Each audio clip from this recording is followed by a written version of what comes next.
कताकारों की राव, ठट्ठाबाजों की मजलिस। इसी तरह आगे लिखा है, बल्कि खुदावंद की शरीयत में उसकी खुशनुदी है। खुदावंद की शरीयत मतलब खुदा का कलाम, और उसकी शरीयत पर दिन रात उसका ध्यान रहता है। मतलब खुदा के कलाम में, खुदा की बातों में जो बंदा दिन रात रहता है और शरीरों और कताकारों और ठट्ठाबाजों की मजलिस से दूर रहता है, ऐसे लोगों को खुदा पसंद करता है और ऐसे लोग उभारे हैं। आगे है, वो उस दरख्त के मालिक होगा जो पानी की नदियों के पास लगाया गया है। जो दरख्त पानी की नदी के पास होता है, उसकी जड़ें पानी के अंदर होती हैं, तो वो वक्त पर बढ़ता है और उसका पत्ता भी नहीं मुरझाता। वो वक्त पर बढ़ता जाता है। खुदा उस इंसान को वैसा दरख्त बनाता है। सो जो कुछ वो करेगा बार-बार होगा। आज हमने कलाम मुकद्दस में से ये सीखा है कि हमने 3 किस्म के जो लोग हैं उनसे दूर रहना है। तो खुदा हमें और खुदा की शरीयत पर हमने ध्यान लगा के रखना है। पहला ये था शरीरों की सलाह, कताकारों की राह, ठट्ठाबाजों की मस्जिद। खुदा के पाक कलाम के पढ़ने सुने जाने खुदा की करना। अब हम लोग सेमिनार का स्टार्ट करेंगे। सबसे पहले पहले सेशन में पॉइंट्स हैं character and role of father and mother, उसके बाद development of child and counselling of a child और स्पिरिचुअल लाइफ। सबसे पहले हम स्टार्ट करेंगे कि माँ बाप का किरदार कैसा होना चाहिए और बच्चों की जिंदगी में माँ बाप कितनी अहमियत रखते हैं और उनका जो है रिश्ता कैसा होना चाहिए। आप लोगों से मैं क्वेश्चंस पूछूंगी, आप लोग उसका जवाब देंगे और एंड में फिर आप क्वेश्चंस पूछेंगे, मैं उसका आपको जवाब दूंगी और कुछ मैं आपको मिसालें दूंगी और उसके अलावा जो रिसर्चेस हैं उनके बारे में आपके साथ डिस्कस करूंगी। सबसे पहले मेरा क्वेश्चन आपसे ये है कि हम जिंदगी में कोई भी काम क्यों करते हैं या हम शादी क्यों करते हैं। यहाँ पे काफी मैरिड कपल्स बैठे हैं। हम लोग शादी क्यों करते हैं? खुशी के लिए करते हैं, ताकि हमारी जिंदगी का जो अधूरापन है एक वो खत्म हो और एक खुशी के लिए। तो अब अगला क्वेश्चन ये है कि जब हम शादी करते हैं तो क्या उसका अंजाम खुशी होता है? एंड में खुशी मिलती है? जब हम रिसर्च की गई तो पता चला 90% जो लोगों से पूछा गया कि आप अपने जो शादीशुदा रिश्ते में खुश हैं, तो उन्होंने कहा कि हम यहाँ तो अपने बच्चों की वजह से, यहाँ कई बैठी माओ से पूछा जाए तो वो यही कहेगी कि हम अपने बच्चों की वजह से बस इसके साथ रह रहे हैं, वरना उनको कोई वजह नहीं है। यहाँ कहेंगे कि सोसाइटी की वजह से कि लोग क्या बातें करेंगे। तो उसके बाद है अगर ये जो शादीशुदा जिंदगी के आप देखेंगे, ये सबसे पहला जो दुनिया में रिश्ता बना था वो हवा और आदम का था। और किसका था? मियां और बीवी का। तो स्टार्टिंग से ये रिश्ता चला आ रहा है। और अगर देखें हम लोग कि हमारी फैमिलीज में जो डाइवोर्स होता है उसकी जो सबसे बड़ी वजह होती है, पहली वजह होती है ना माफ़ी मांगी जाती है। अगर माफ़ी मांगी जाए तो माफ़ नहीं किया जाता। हम लोग एक दूसरे को माफ़ नहीं करते। छोटी छोटी बातें होती हैं जिन्हें हम इग्नोर नहीं करते और हम एक दूसरे पे इल्ज़ाम लगाते जाते हैं। जब हम खुद यूँ कर रहे हैं तो बच्चा हमें देख के नहीं सीखता। बच्चा बोलने से नहीं सीखता, करके दिखाने से सीखता है। आप जितनी मर्जी से बोल के नसीहत करते रहेंगे वो नहीं सीखेगा। जब तक आप उसे खुद करके नहीं दिखाएंगे तो वो तब सीखेगा। जब आप कुछ बच्चों को सिखाना चाहते हैं तो उसके लिए ज़रूरी है कि आप उन्हें वो खुद करके दिखाएंगे। उसके बाद ये है कि एक चीज़ है कि हमारे रिश्तों की बुनियाद नहीं अच्छी होती। हम लोग कहते हैं कि लड़की प्यारी हो और बस पढ़ी लिखी हो। उसके बाद ये नहीं देखते कि उसका कैरेक्टर कैसा है, वो खुदा में कितनी, खुदा के साथ कितना चलती है और उसके अलावा उसका जो जिंदगी का चाल चलन है वो कैसा है। अगर हम लोग इंतखाब की रेशो जो है वो गलत हो जाए तो फिर रिश्ता टूटने की रेशो बढ़ जाती है। मतलब अगर हम रिश्ते का इंतखाब गलत करते हैं तो फिर रिश्ता टूटने का जो रेशो है वो बढ़ जाती है। उसके बाद है हमारे रिश्तों में सब्र और बर्दाश्त नहीं होती। हम लोग एक दूसरे को बर्दाश्त नहीं करते। छोटी छोटी बात को, जैसे मैंने पहले कहा कि हम दरगुजर नहीं करते। जब हम यूँ करते हैं तो छोटी छोटी लड़ाइयाँ आहिस्ता आहिस्ता बड़ी होती जाती हैं, जो फिर बड़े नुकसान का बायस करती है। उसके बाद एक और चीज़ है, हमारी फैमिलीज में जो लड़के हैं वो बाप के साथ अटैच नहीं होते। मतलब बहुत कम होता है कि जो लड़के अपने बाप के गले लगे। इस तरह से है कि अब जैसे बाप ने अगर बेटे को कहीं जाने से मना किया है तो माँ कहेगी नहीं बेटा आप चले जाओ, पापा के वापस आने से पहले घर आ जाओ। माँ ने क्या किया ये बताया कि मैं अच्छी हूँ, तुम्हारा बाप, बच्चा समझता बाप को जला टाइम है जिसने मुझे बाहर जाने से रोका था और माँ उसे भेज देती है। अब एक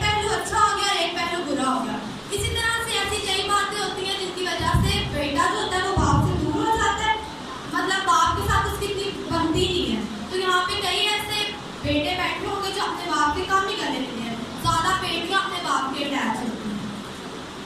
उसके अलावा आगे है, उसके बाद है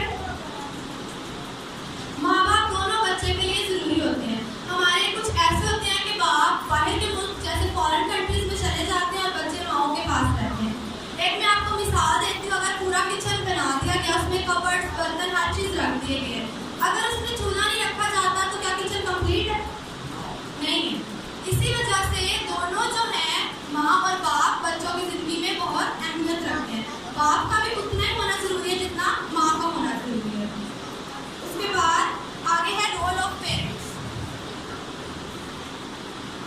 सबसे पहली बात यह है कि जो माँ बाप होते हैं, अब हमारे बच्चे अक्सर कहते हैं मैंने इसके जैसी कटिंग करवानी है या मैंने इसके जैसी ड्रेसिंग करनी है, मैंने इसको टीवी में देखा है, या बच्चे अपनी पर्सनैलिटीज या आइडल बना लेते हैं कि मैंने ये मेरा आज से पर्सनैलिटी है, मेरी फेवरेट, मैंने इसके जैसा करना है।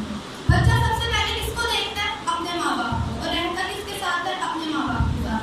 अगर आप उन्हें खुद एक अच्छी शख्सियत करके दिखाएंगे तो बच्चा आपको ही अपना रोल मॉडल बनाएगा और आपको ही रोल मॉडल बनाएगा और आपके जैसा ही बनना चाहेगा। तो जरूरी है कि हमें खुद को सही करना है ताकि हमारा बच्चा हमसे सीख सके अच्छे तरीके से। उसके बाद ये पॉइंट है कि हम अपने बच्चों को थोड़ी स्पेस नहीं देते, मतलब उन्हें थोड़ी स्पेस देंगे तो उनकी काबिलियत का पता चलेगा। मतलब हम अपने बच्चों को छांव इतनी देते हैं कि उन्हें धूप का पता ही नहीं चलता कि मुश्किलात आएंगी तो हमने क्या करना है। तो बच्चों को थोड़ा गैप दिया करें, उन्हें थोड़ा सा गैप दिया करें खुद से, उन्हें अपने काम, छोटे छोटे काम उन्हें दिया करें ताकि वो करें, ताकि उनमें ये काबिलियत पैदा हो कि वो अपनी छोटे छोटे मसलों को खुद हल कर सकें। उसके बाद है एक और चीज़ होती है, अगर बच्चा पास हो गया तो माँ कहती है मेरा ही बेटा है और बाप कहता है मेरा ही बेटा है। लेकिन अगर वही बच्चा को गलती कर दे तो माँ बाप पे इल्जाम लगाती है कि गाड़ी वजह तो होया, और जो बाप है वो माँ पे लगाता है। अगर हम लोग अपनी अपनी जिम्मेदारियों को खुद समझ लें कि माँ की जिम्मेदारी ये है और बाप की जिम्मेदारी ये है, तो फिर यूँ होगा ही नहीं। तो हम लोगों को अपनी अपनी जिम्मेदारियों को समझना है, एक दूसरे पे ब्लेम करने से बेहतर है कि हम खुद बेहतर हों ताकि बच्चा हमसे बेहतर तौर पर सीख सके। उसके बाद है इंसान का बच्चा जो है वो ही सिर्फ सबसे ज्यादा अपनी माँ के साथ रहता है। आपने देखा परिंदे जो है जब निकलते हैं अंडों में से तो कुछ वक्त अपनी माँ के साथ रहते हैं, फिर वो उड़ जाते हैं। और इसी तरह से जो पौधे हैं और जितने भी जानदार हैं, सिर्फ सब जानदारों में से इंसान का बच्चा ज्यादा देर तक अपनी माँ के या बाप के क्लोज रहता है और ज्यादातर सीखते हैं और तरबियत भी सिर्फ इंसान के बच्चे को होती है। उसके बाद है एक मैं आपको यहाँ पे मिसाल देती हूँ, एक औरत जो थी वो 2 साल के बच्चे को एक साइकोलॉजिस्ट के पास लेके आई। उसने कहा कि मुझे बताएं कि मैं इस बच्चे की कैसे तरबियत अच्छी करूँ ताकि ये अच्छा बने और आने वाले दिनों में अच्छा साबित हो, इसका फ्यूचर अच्छा हो, इसकी तरबियत कैसे करूँ। तो डॉक्टर ने उससे कहा कि आपको कम अज कम इसे 3 साल पहले आपको मेरे पास आना चाहिए था ताकि पहले माँ तरबियत सीखती तो बच्चे को सिखाती। अगर माँ सीखी होगी तो बच्चों को ऑटोमेटिकली सिखाएगी। मैं आपको आगे जाके बताऊंगी कि इसके और पॉइंट्स क्या हैं। उसके बाद है बच्चों को कभी जो है तनकीद के साथ ना सिखाएं, तंज करके ना सिखाएं। बच्चों को सिखाना तो प्यार से सिखाएं, बच्चे तंजिया लहजे में कभी भी नहीं सीखते। उसके बाद है बच्चों के छोटे छोटे ख्वाब होते हैं जो बनाते हैं, अक्सर आप लोगों से शेयर करते हैं मैं ये करना चाहता हूँ, मैं ये, तो हम लोग कभी कभी अपनी परेशानियों में होते हैं तो हम लोग उनसे गुस्से से बात करते हैं तो उनके ख्वाब टूट जाते हैं। यहाँ बैठे हर इंसान ने सोचा है कि मैंने फ्यूचर में क्या करना है, मैंने आगे जाके क्या प्लानिंग है। इसी तरह से बच्चों की छोटी छोटी होती है, लेकिन हम लोग उन्हें जब गुस्से में डांट देते हैं तो फिर उनका जो है वो एक प्लानिंग टूटना शुरू हो जाती है। जैसे मैं अगर आपको एक मिसाल दूँ कि अगर हमें कुछ करना होता है तो उसके लिए पहले हमें ख्वाब देखने होते हैं। अब ये नहीं कि हम सोए रहे, लेकिन एक मिसाल दे रही हूँ, इकबाल ने पाकिस्तान करने का पहले ख्वाब देखा था तो पाकिस्तान करना। उसके बाद है एक मैं आपको यहाँ पे चीज ड्रॉ करके दिखाती हूँ।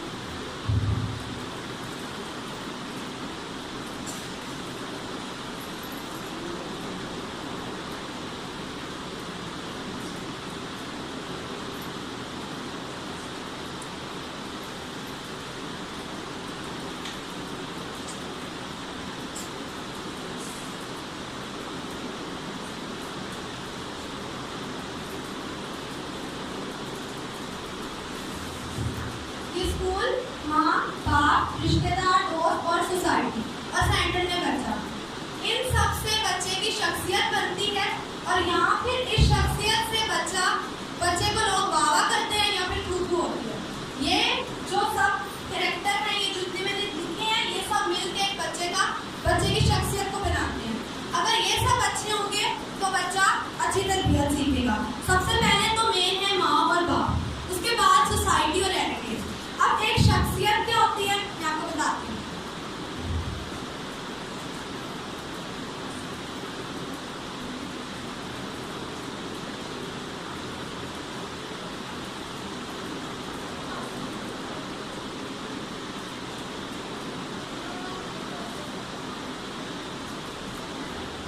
बुरी आदतों और अच्छी आदतों को मिलाकर एक शख्सियत बनती है।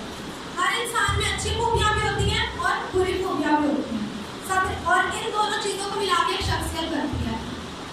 हम लोग अक्सर कहते हैं कि जहाँ बच्चा जा रहा है वहाँ का माहौल नहीं अच्छा, इस वजह से बच्चा खराब हो गया। माहौल बच्चे को माँ बाप घर से देते हैं और माँ बाप सिखाते हैं कि आपने आगे जाके कैसा माहौल लेना है। आप किसी भी स्कूल में या किसी भी कॉलेज या यूनिवर्सिटी में अपने बच्चों को भेजते हैं तो वहाँ पे अच्छा माहौल भी होता है और बुरा माहौल भी होता है। अब बात यह है कि आप लोगों ने अपने बच्चों को कैसे तरबियत दी कि वो अच्छा माहौल लेते हैं या बुरा माहौल। आपके बच्चे छोटे छोटे हैं, जबकि स्कूलों में जाते हैं तो अक्सर बच्चे गालियाँ सीख के आते हैं। अब आप जब वो घर में आके आपसे बात करते हैं तो आपका काम है कि उसकी बुरी आदतों को साइड पे करते जाएं और अच्छी आदतों को उसके अंदर डालते जाएं। ठीक है, उसके बाद आगे है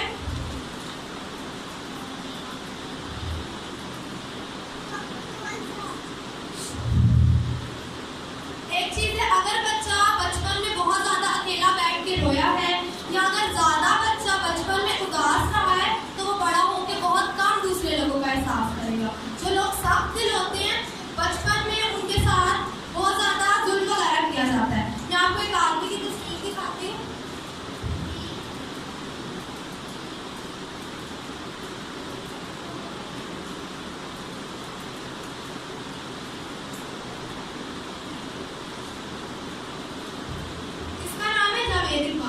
इसने 100 बच्चों को कत्ल किया था और ये बहुत बुरे तरीके से कत्ल करता था। यहाँ जो पुराने बैठे उन्हें पता होगा इसके बारे में, ये काफी कोई 10-12 साल पहले की बात है। ये तेजाब के अंदर, एसिड के अंदर बच्चों को जिंदा फेंक देता था। जब इसे पूछा कि ये यूँ क्यों करता था तो तब इसने बताया कि बचपन में मेरी माँ मुझ पर बहुत जोर करती थी। जब हम बच्चों को बहुत ज्यादा मारना शुरू कर दे या बच्चा बहुत ज्यादा अलग रहना शुरू कर दे तो फिर बड़ा होकर उसके अंदर एहसास खत्म होता जाता है, वो बहुत कम दूसरे लोगों का एहसास करता है। उसके बाद है हम लोग कहते हैं हमारा बच्चा बहुत ज्यादा मॉडर्न हो गया है, वो बड़ी बड़ी ख्वाहिशें करना शुरू हो गया। आप लोग जैसी सोसाइटी में बच्चे को भेजेंगे वो वैसा ही सीखेगा। आप लोग देखें, अगर हम लोग कहते हैं कि बड़े स्कूल में जाएगा तो वहाँ पे बड़े स्कूल में अमीर बच्चे होते हैं और अमीर घरों से आए होते हैं, तो फिर बच्चा हमारा वैसे ही सोचना शुरू कर देता है कि उसके पास ऐसी चीज़ नहीं है ऐसे। तो अगर आप लोग अपने हिसाब के, अपनी क्लास के हिसाब से, जो आपकी क्लास है, आप मिडिल क्लास है, हाई क्लास है या लो क्लास है, उस हिसाब से बच्चों को स्कूल में डालें ताकि कल को आप उनकी ख्वाहिशात को पूरा कर सकें। उसके बाद है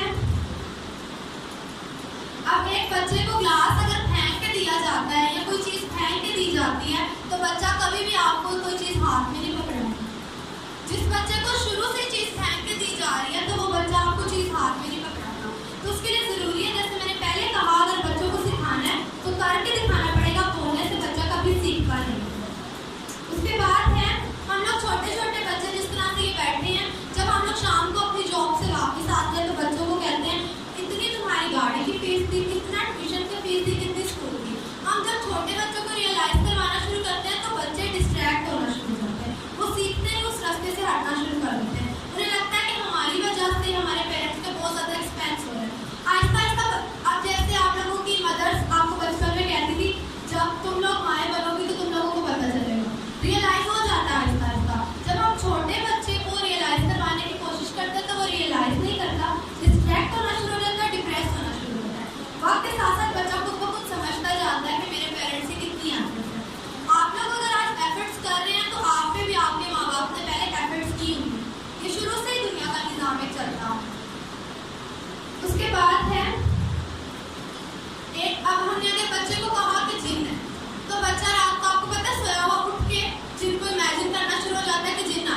अगर आया भी नहीं होता। अब देखें कि बच्चे की जिनके बारे में इमेजिनेशन इतनी स्ट्रॉन्ग होती है, लेकिन अगर हम कहें ना खुदा है, तो आपको कभी बच्चे ने कहा है कि मैंने खुदा को देखा है, यीशु मसीह को देखा है? नहीं कहा, क्योंकि हम लोग बच्चों को डराने में बहुत ज़्यादा वो कर देते हैं कि ये चीज़ है, लेकिन हम खुदा के बारे में इतना नहीं बताते, तो बच्चा खुदा को महसूस नहीं कर सकता। अगर बच्चे को अभी कोई चीज़ आपने ड्रोनी बता दिया या दिखा दिया, वो रात को उठ के आपके अंदर सारी रात रोता रहे, डरता रहे, उसे चीज़ें नजर आती हैं, बच्चा इमेजिन करता है, जितनी चीज़ उसके अंदर डालेंगे वो उतना ज़्यादा उसे इमेजिन करेगा। उसके अलावा है लास्ट पॉइंट ये है इसका कि जब हम लोग खुद अपनी जिम्मेदारियों को नहीं समझते, तो फिर दूसरे हमारी फैमिलीज में इन्वॉल्व करना शुरू कर देते हैं। जैसे माँ और बाप का सिर्फ हक है कि अपने बेटे के बारे में या बेटी के बारे में अच्छा फैसला लें, या कोई भी किसी भी किस्म का फैसला लें।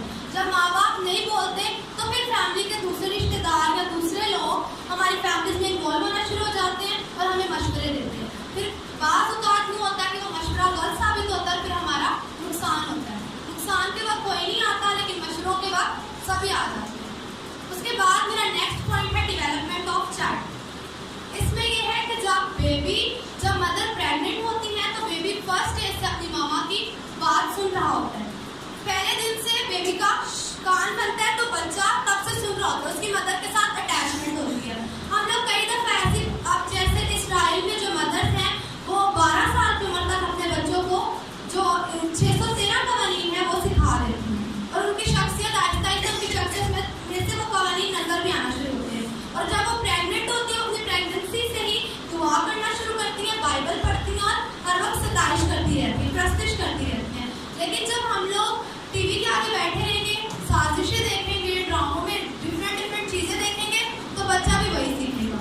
और अक्सर यूँ होता है कि आप लोगों ने देखा होगा, जिस बेबी को हम लोग नहीं चाहते कि हमें ये बेबी नहीं चाहिए, जिसके बारे में इस तरह की बातें की जा रही हो प्रेगनेंसी के दौरान, वो बच्चा कल को आपकी इज्जत नहीं करता।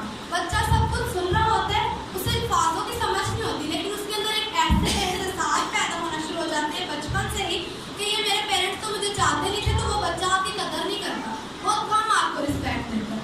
आप लोगों को बेहतर पता होगा कि आपकी फैमिलीज में कौन से इस तरह के बच्चे हैं और क्या क्या अपने वर्ड्स का है और आपको किस तरह की शख्सियत है। उसके बाद ये है कि अगर बच्चों की तरबियत है, ये जिस तरह से इसे मैं साफ कर दूँ तो ये वाइट बोर्ड हो जाएगा, बिल्कुल सफ़ेद कलर का। इसी तरह से बच्चा जब आपके पास आता है तो बिल्कुल साफ सुथरा और सफ़ेद होता है, मतलब उसके जो कुछ आप उसे सिखाते हैं वो कुछ आपको बताता है। बच्चा 15 साल की उम्र तक सीखता है। अब बच्चा एक टेप रिकॉर्डर की तरह होता है, आप लोग अपने मोबाइल में रिकॉर्डिंग ऑन कर देंगे किसी जगह पे, 15 साल तक वो आपकी बातें रिकॉर्ड करता है, जो आप लोग बोलते हैं, जो आप लोग करते हैं, वो सब कुछ 15 साल तक रिकॉर्ड करता है। 15 साल के बाद जब वो रिकॉर्डिंग को अपने जब वो करके दिखाता है, बातें करना शुरू करता है, गालियाँ देता है, जिस तरह से आप करते थे उस तरह से करता है, तो फिर हम लोग कहते हैं बच्चा बदतमीजी करता है। बच्चा जब वो प्ले करता है, जो उसने सीखा होता है, फिर हम कहते हैं बदतमीजी करता है। आप लोग जो करते हैं बच्चा वो सब कुछ आप लोगों ने देखा होगा कि फैमिली में जिस इंसान को सबसे ज़्यादा इज्जत दी जाती है या जो घर में सबसे ज़्यादा कमा के लाता है, बच्चा हमेशा उसी के घर में एक्टिंग करता है या अपने टीचर्स की करता है जिसको सबसे ज़्यादा इज्जत दी जाती है। तो आप लोग ऐसी पर्सनैलिटीज अपने बच्चों को बन के दिखाएंगे, वो जब आपको कॉपी करें तो उनके लिए बेहतर साबित है। उसके बाद है एक चीज़ है, हम लोग बच्चों को झूठ बोलना खुद सिखाते हैं। जैसे हम बच्चों को कहते हैं बेटा झूठ नहीं बोलना, अब हमने कौन सा उसे लफ्ज़ बताया, झूठ का। अगर हम लोग उसे कहें कि बेटा आपने सच बोलना है, तो उसे सिर्फ एक लफ्ज़ का पता होगा सच, उसने सच बोलना है। लेकिन अगर जब हम कह रहे हैं बेटा झूठ नहीं बोलना, बच्चा कहता है ये झूठ क्या चीज़ है, जब उसकी तलाश करता है तो फिर वो झूठ बोलना सीखता है। आप लोगों ने जो बच्चों को सिखाना होता है सिर्फ वही सिखाया करें, उसके ऑपोजिट वर्ड जब हम सिखाते हैं तब बच्चा खराब होना शुरू होता है। उसके बाद आगे है 4 स्टेजेस हैं बच्चे की पढ़ने की। सबसे पहले है सेंसरी मोटर पीरियड। इसमें बच्चा 1 से लेकर 2 साल की उम्र तक सीखता है। इसके अंदर क्या है, बच्चा फैमिली को पहचानता है कि मेरी फैमिली कौन सी है। अब पहली दफ़ा प्यार का इजहार करता है अपनी माँ से, लव शो करता है, एंगर शो करता है, गुस्सा शो करता है। इसके अंदर जैसे मैं आपको एक मिसाल देती हूँ, जब बच्चा छोटा होता है तो हम लोग कोई चीज़ उससे ले लो तो हम कहते हैं चिड़िया ले लो, पकड़ के कहते हैं चिड़िया ले लो। बच्चा मानता है वो चीज़ खत्म होगी। या अगर आप माँ बच्चे के सामने से साइड पे होती है, कहीं जाती है, तो बच्चा रोना शुरू हो जाता है। बच्चे को लगता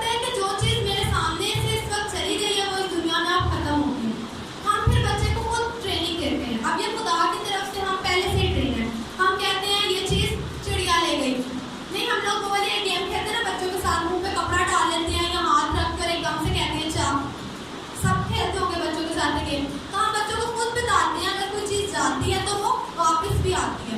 फिर जब हम बच्चे को कहते हैं कि ये चीज़ चिड़िया ले गई है तो बच्चा कहता है नहीं आपने अपने घुटने के नीचे रखी थी। हम बच्चों को खुद सिखा रहे होते हैं और बच्चा हमसे सीखता जाता है। उसके बाद है प्री ऑपरेशनल पीरियड, ये 2 से 7 साल की उम्र तक होता है और इसमें बच्चा चीज़ों के नाम और चीज़ों को जानना सीखता है।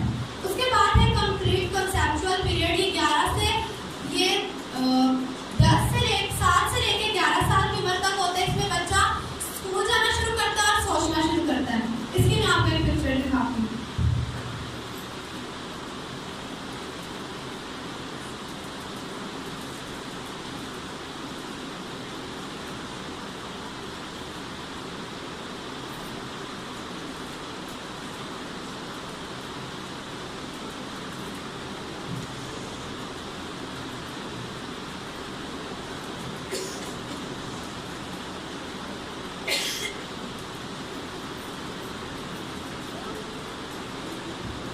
पिक्चर नहीं है मेरे पास, डिलीट हो गई। उसमें ये था कि अब बच्चा देखे अगर किसी झाड़ू पे बैठा है ना, जैसे एक कार्टून टॉम एंड जेरी में झाड़ू होता है जिसके आगे स्टिक लगी होती है, पीछे झाड़ू होता है, इस तरह से बच्चा बैठा होता है किसी भी चीज़ पे, इमेजिन कर रहा होता है मैं जहाज पे बैठा हूँ या ऐसी किसी चीज़ पे बैठा हूँ। हम लोग इमेजिनेशन इतनी हमारी स्ट्रॉन्ग होती है कि हम बैठे बैठे, आपको पता है जब हम लोग सोच रहे होते हैं तो हम लोग क्यों मूव नहीं कर सकते, इवन हमारी आंखें जो होती है वो भी ब्लिंक नहीं करती, बिल्कुल हम लोग स्ट्रेट होते हैं। जब हम लोग कोई चीज़ को सोचते हैं तो हमारी आंखें, कान, नाक सब चीज़ें जो है वो सोचने में मसरूफ होती हैं। इसीलिए जब कोई यूँ करता है या हमारे आगे हाथ हिलाता है तो तब हम लोग अपनी उस इमेजिनेशन से बाहर आते हैं। हम लोग बहुत स्ट्रॉन्ग इमेजिनेशन कर सकते हैं। जैसे अभी मैं हूँ बिल्ली, तो आप सबके जहनों में एक एक बिल्ली की तस्वीर आती है, सबके जहनों में आई है ना, तो ज़रूरी नहीं है कि जो इनके जहन में आई है वो इनके जहन में भी आई है। हम सबकी इमेजिनेशन होती है लेकिन सबकी अलग अलग तरह से हर कोई इंसान सोचता है। उसके बाद है फॉर्मल कंसेप्चुअल पीरियड, ये 11 से 15 साल की उम्र तक होता है, जिसमें बच्चा अच्छा और बुरा सीखता है और देखता है कि मैं किस पे ट्रस्ट कर सकता हूँ या किस पे ट्रस्ट नहीं कर सकता। उसके बाद आगे हैं बर्थ ऑर्डर्स। अब सब बच्चे एक जैसे नहीं होते, जैसे यहाँ पे बच्चे बैठे आपके जिनके 3 बच्चे हैं या 4 बच्चे हैं, जब एक बच्चा शरारत करता है तो आप सबको इकट्ठा मारते हैं। अक्सर यूँ हमारे साथ भी बचपन में होता था, एक शरारत करते थे तो सबको मार पड़ती थी। लेकिन उन चारों अगर 4 बच्चे हैं तो चारों बच्चों में से एक रो रहा होगा, एक मुंह बना के खड़ा होगा, एक मजाक कर रहा होगा और एक हंस रहा होगा। मतलब इससे ये पता चलता है कि हर बच्चे की शख्सियत एक जैसी नहीं होती। जैसे हमारे हाथ की उंगलियां ये सब एक जितनी नहीं होती, हर बच्चा एक जैसा नहीं होता, हर किसी में कोई ना कोई काबिलियत होती है। हम लोग कहते हैं वो इस तरह कर सकता है, वो इस तरह कर सकता है, हर बच्चा अलग होता है, हर किसी की अपनी अपनी एक सोचने की पावर होती है और हर कोई अलग अलग खुदा ने सबको एक काबिलियत दी होती है। उसके बाद पहले बच्चे की जो शख्सियत होती है वो माँ बाप के साथ ज़्यादा अटैच होता है। इस वजह से अटैच होता है, जैसे जो सबसे पहला बच्चा आता है उसके लिए हर कोई वेलकमिंग होता है, हर कोई खुश होता है कि पहला बेबी आ रहा है, उसके लिए नई नई चीज़ें खरीदी जाती हैं। जो दरमियान वाला बच्चा होता है वो अक्सर माँ बाप से दूर होता है। इस वजह से होता है कि जो पहले बच्चे की चीज़ें होती है वो किसे दी जाती हैं, दूसरे बच्चे को, वो सेकंड हैंड का आदी हो चुका होता है। बड़ा बच्चा था, चलो इसका यूनिफॉर्म तुम रख लो, इसका बैग तुम रख लो, इसके जूते छोटे हो गए तुम रख लो। जब बच्चा देखता है कि मैं सेकंड हैंड का आदी हूँ, उसे माँ बाप भी सेकंड हैंड मिल जाते हैं। पहले बड़े बच्चे के पास होते हैं, फिर छोटे बच्चे को माँ बाप मिलते हैं। तो जो दरमियान वाला बच्चा होता है वो अक्सर अपने माँ बाप के साथ अटैच नहीं होता भी है, लेकिन माँ बाप का उतना एहसास नहीं करता जितना बड़ा बच्चा करता है। और जो सबसे छोटा बच्चा होता है वो सबसे छोटा ही सारी उम्र रह जाता है। अभी बूढ़ा भी हो जाएगा तो हम कहेंगे ये सबसे छोटा था। अब सारी उम्र से कहते हैं ये छोटा बच्चा है, छोटा बच्चा है। जब बाकी सब बड़ों की शादी हो जाती है तो जो छोटा सबसे बच्चा रह जाता है उसको एकदम से वो बड़ा हो जाता है। अब उस पर पूरे घर की जिम्मेदारी आ जाती है, माँ बाप की जिम्मेदारी आ जाती है। इस वजह से उस बच्चे की शख्सियत थोड़ी सी दब जाती है। वो बच्चा उस तरह से नहीं कामयाब होता जिस तरह से पहले 2 बच्चे कामयाब होते हैं या जितने भी होते हैं। तो जो छोटा बच्चा होता है हमेशा एंड में जब उस पर जिम्मेदारी आती है तो उससे संभाला नहीं जाता, एंड में सारी रिस्पॉन्सिबिलिटी छोटे बच्चे की होती है। उसके बाद मैं आपको कुछ ट्रिक्स बताती हूँ बच्चों को। आप देखें कि अगर आपके पास कोई बच्चा नहीं आ रहा, आप उसकी मदर का दुपट्टा लें कि अपने ऊपर लेंगी तो वो आपके पास आ जाएगा। बच्चा अपनी माँ की खुशबू बहुत अच्छे से पहचानता है। अगर आपका बच्चा सो नहीं रहा तो उसके ऊपर अपना दुपट्टा डाल देंगे तो बच्चा सोया रहेगा, क्योंकि उससे उसकी आपकी खुशबू आती रहेगी। उसके अलावा ये है कि बच्चा अपनी माँ के दिल की धड़कन को बहुत अच्छे से पहचानता है। बच्चा जब प्रेग्नेंट होती है मदर, तो अपने बेबी जो होता है अपनी मामा की धड़कन को सुन रहा होता है। तो आप लोग अगर मदर जो अपने दिल की रिकॉर्डिंग करके भी बेबी के पास रख दे तो बेबी सोया रहेगा अपनी माँ की धड़कन को सुनना। उसके बाद है आगे तरबियत। आप लोग मुझे यहाँ पे तरबियत का मतलब बताएगा कोई? तरबियत का मतलब क्या, जो हम लोग कहते हैं बच्चों को तरबियत करनी है?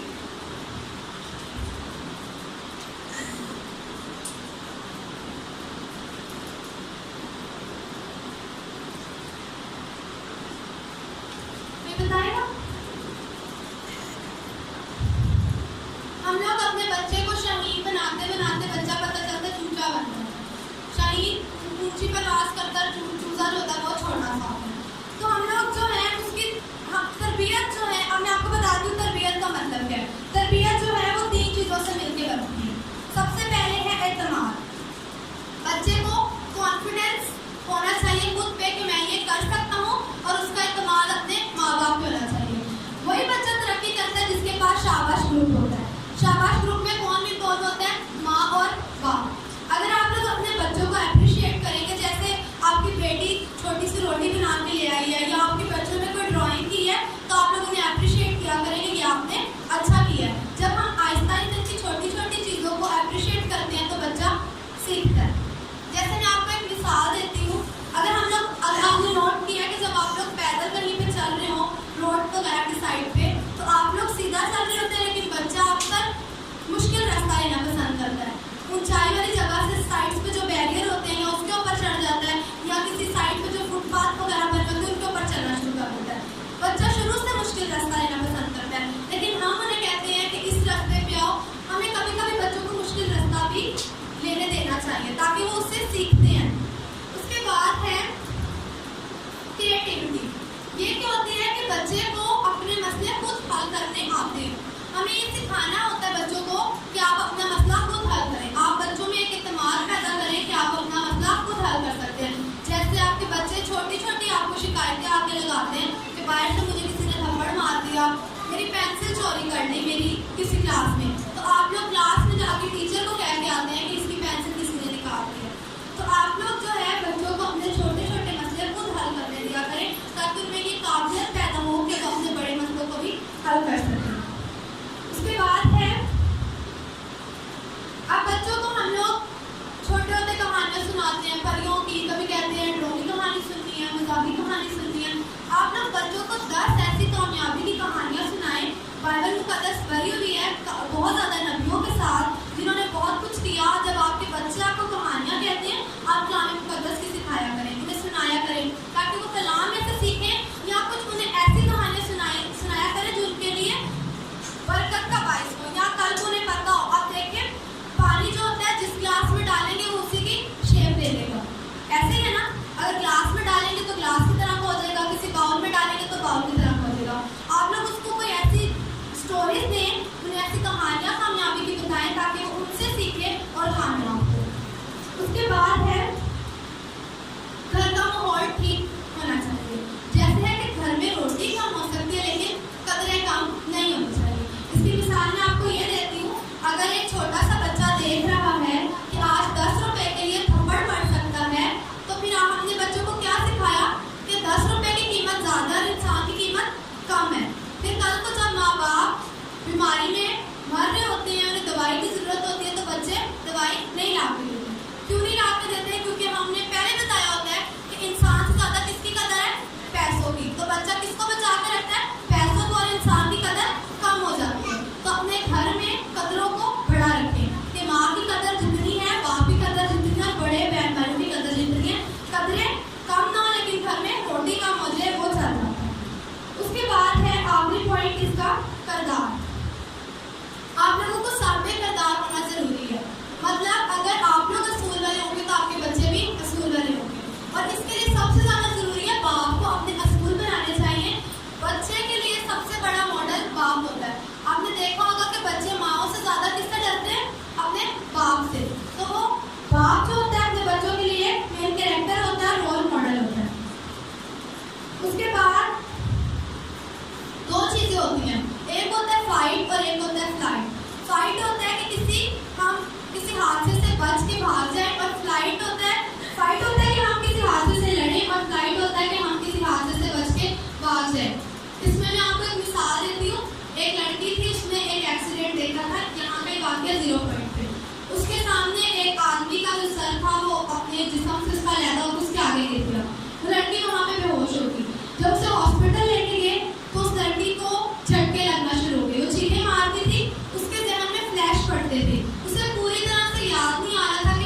हमें अपने बच्चों को फ्लाइट नहीं फाइट करना सिखाना है, ताकि वो किसी भी मुश्किल में उस मुश्किल से जीत सके।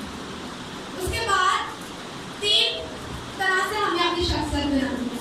पहले 10 सालों में बच्चों का गुलाम बनना है। जो बच्चा कहता है वो करें, जैसे बच्चा कहता है 10 साल की उम्र तक वैसा करें, जो आपसे कहता है उसका पूरा करें।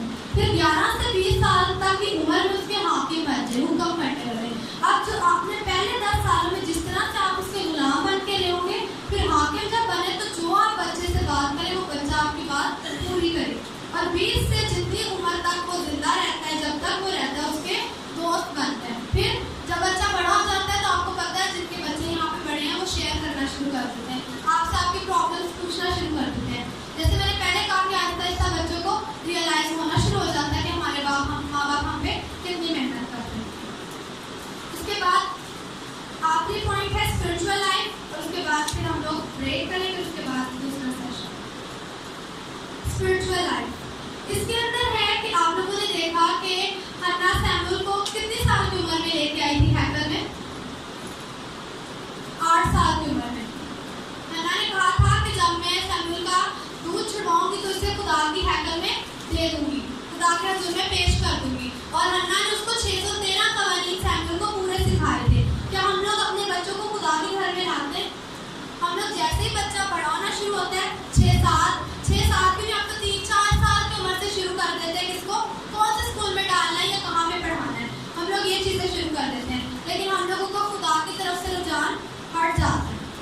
उसके बाद है कि हम लोग जब बच्चे मैट्रिक में से फ्री होते हैं, मैट्रिक के बाद आपको पता है कि 3-4 महीने होते हैं, हम लोग क्या कहते हैं बच्चों को कि ये वाला कोर्स कर लो, ये वाला कोर्स कर लो। लेकिन हम ये नहीं कहते कि पास्टर साहब के पास जाके कुछ कलाम की बातें सीख लो। पिछले दिनों में पास्टर साहब ने एक क्लासेस स्टार्ट की थी कि बच्चों को होम ट्यूशन दी जाए स्पिरिचुअल लाइफ की। यहाँ कोई भी बच्चा ऐसा नहीं बैठा जो ट्यूशन ना जा पाओ, लेकिन इनमें से कोई भी बच्चा ऐसा नहीं जो पास्टर साहब के पास जाकर स्पिरिचुअल बातें ना सीखता हो। इनमें से कोई बच्चा नहीं जाता। पास्टर साहब ने एक मिशन स्टार्ट की थी कि मैं घर पे जाऊंगा, तमाम बच्चों को घर में सिखाया जाएगा कलाम की बातों को, और जिन बच्चों को सिखाया जाता था बहुत अच्छे तरीके से, लेकिन अब वो बच्चे भी नहीं सीखते। तो हम लोग बच्चों को जब टाइम फ्री होता है हम कहते हैं कुछ दुनिया का सीख लो, लेकिन हम उन्हें रूहानी तौर पर कुछ नहीं सिखाते। उसके बाद ये है कि अगर आप लोग चर्च के साथ लॉयल नहीं है तो आपके बच्चे भी चर्च के साथ लॉयल नहीं होंगे। आप लोग अगर हर इतवार चर्च आते हैं तो आपके बच्चे में भी ये आदत आ जाएगी कि मेरे माँ बाप ने कभी चर्च से नामा नहीं किया था तो मैंने भी नहीं करना। उसके बाद है जो संडे को बच्चों को संडे स्कूल में आते हैं या स्टोरी सुनाई जाती है, कौन कौन से माँ बाप घर जाके अपने बच्चों से पूछते हैं या सुनते हैं? यहाँ पे कोई भी नहीं पूछता, कोई भी नहीं सुनता। जब अगले संडे बच्चे संडे स्कूल में आते हैं तो किसी बच्चे को कुछ भी नहीं आता, क्योंकि उन्होंने पूरा हफ्ता उस चीज़ की रिविजन नहीं की होती। जब तक मैं संडे स्कूल में सिखाती हूँ, आधा घंटा होता है उसमें वो सीखते हैं और फिर से भूल जाते हैं। लेकिन अगर आप लोग घर जाकर उनसे यहाँ पे छोटे से लेके बड़े बच्चे को आयतें एक को सिखाई जाती है पहले, और फिर छोटे से लेके बड़े बच्चे तक सुनी जाती है। आप लोग घर जाके बच्चों से पूछा करें कि आज आपने क्या पढ़ा। अगर आप लोग संडे स्कूल में आपके बच्चे जब स्कूल से आते हैं, आप उनके होमवर्क चेक करते हैं ना, डायरीज चेक करते हैं जिन्होंने क्या पढ़ा, क्या सीखा या क्या काम मिला। इसी तरह से आपका फर्ज बनता है कि जब बच्चे संडे स्कूल में से जाते हैं तो उनसे पूछा जाए कि आज आपने कौन सी आयत सीखी, कौन सा गीत सीखा या कौन सी स्टोरी सुनी। उसके बाद है बाइबल रीडिंग। अब इतने बच्चे खुद बाइबल नहीं पढ़ सकते। हम लोग जब छोटे थे तो मेरे पापा हमारे पास बैठते थे और आयत आगे आगे पढ़ते थे और हम लोग उनके पीछे पीछे आयत पढ़ते थे, मैं और मेरी छोटी सिस्टर। और अभी हम तो नहीं बाइबल पढ़ते हैं, अब जो छोटे हैं वो बाइबल नहीं पढ़ते क्योंकि उनका इस तरफ इंटरेस्ट नहीं है। अब मेरी जो छोटी बहन है वो जो सबसे छोटी है उसको बाइबल पढ़ाती है। आप लोग जब बाइबल पढ़ने बैठते हैं तो बच्चों को ये आदत डालें कि बच्चों को 1-2 आयत अपने पीछे पढ़ाया करें, ताकि बच्चों को बाइबल रीडिंग में आदत पैदा हो। उसके बाद है अगर हम लोग डिफरेंस देखें मुस्लिम, क्रिश्चियन और हिंदू बच्चे में, तो आपके हिसाब से सबसे नकामा बच्चा किसका होता है? क्रिश्चियंस का ही होता है। आपने मुस्लिम्स का बच्चों को देखा, सुबह उन्होंने अपने साथ सिपारे लगाए होते हैं और वो मस्जिद में जा रहे होते हैं सुबह 6 बजे। लेकिन हमारे बच्चे सुबह 10 बजे भी उठ जाए तो उठ के दुआ नहीं करते। वो लोग सुबह 6 बजे उठ के अपने बच्चों को सुबह 6 बजे उठा के नमाज पढ़ाते हैं, क्योंकि 6 बजे नमाज होती है। वो लोग सुबह पहले वजू करते हैं। हमारे बच्चे उठते ही पहले रोटी मांगते हैं और हम लोग रोटी दे देते हैं। आप लोग अपने बच्चों को पहले बताएं कि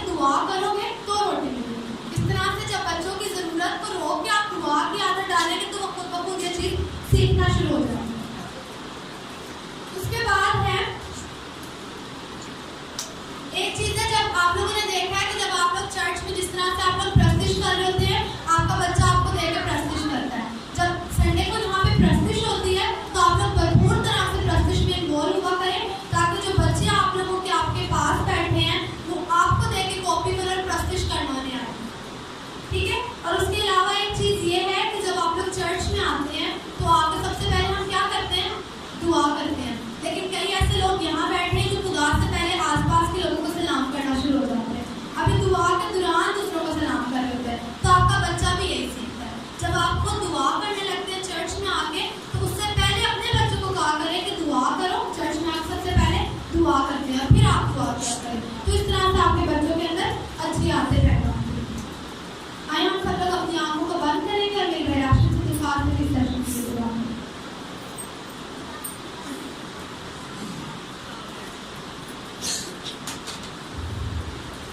कदूस मेहरबान खुदा, हम तेरा शुक्र अदा करते हैं इस वक्त इस घड़ी के लिए। मेरे खुदा ने तुझे ये फजल बख्शा है मेरे खुदा, हम तेरे सुंदर कदमों में यहाँ पर जमा है मेरे खुदा। हम तेरी शुक्रगुजारी करते हैं मेरे खुदा आज के इस वक्त के लिए मेरे खुदा, इस सेमिनार के लिए मेरे खुदा, कि तूने हमें ये मौका अता किया मेरे खुदा, ताकि हम यहाँ पर मौजूद होकर मेरे खुदा तेरे कलाम के मुताबिक और अपने बच्चों की तरबियत के मुताबिक सीख सके मेरे खुदा। ऐसे खुदा हम इन तमाम बातों पर तेरी शुक्रगुजारी करते हैं और तेरी शुक्रगुजारी करते हैं गुज़रे सेशन के लिए मेरे खुदा, कि तूने मेरे खुदा अपने जलाल के लिए इस्तेमाल किया मेरे खुदा। ऐसे खुदा हमने बहुत सी अच्छी बातें मेरे खुदा सीखी हैं और यकीन है मेरे खुदा कि आज के बाद जो लोग यहाँ पर मौजूद हैं मेरे खुदा, वो अपने बच्चों को इसी तरह से तरबियत करेंगे मेरे खुदा। और हम दूसरे सेशन के लिए दुआ करते हैं मेरे खुदा, कि जो भी सेशन तेरी बंदी के वसीला से हम तक पहुंचे मेरे खुदा, वो बाइस से बरकत हो मेरे खुदा। ऐसे खुदा तो अपनी बंदी को कसरत से इस्तेमाल करना मेरे खुदा, ताकि वो बाकी माना सेशन में भी मेरे खुदा इसी तरह तमाम बातों को सिखा सके मेरे खुदा। और जिंदा खुदा जितने भी लोग यहाँ पर जमा हैं, ऐसे खुदा उनके दिलो दिमाग को खोल देना मेरे खुदा, उनको एक्टिव रखना मेरे खुदा, ताकि वो बाकी माना सेशन में मेरे खुदा पूरी तवज्जो के साथ ऐसे खुदा और गौर करते हुए तेरे इन तमाम बातों को सीख सके मेरे खुदा। और जिंदा खुदा जिस तरह आप तक तूने हमारे साथ दिया है मेरे खुदा, बाकी माना वक्त में भी तो हमारे साथ होना, इसलिए किसी नाम में आमीन। तो गीत प्यार करेंगे और अगले सेशन के लिए अपने आप को पेश करेंगे। मुझे छूने मैं मस्ता से अपने दुबरे, मुझे छूने मैं मस्ता से अपने दुबरे, शामिल कर रहे हैं। मुझे छूने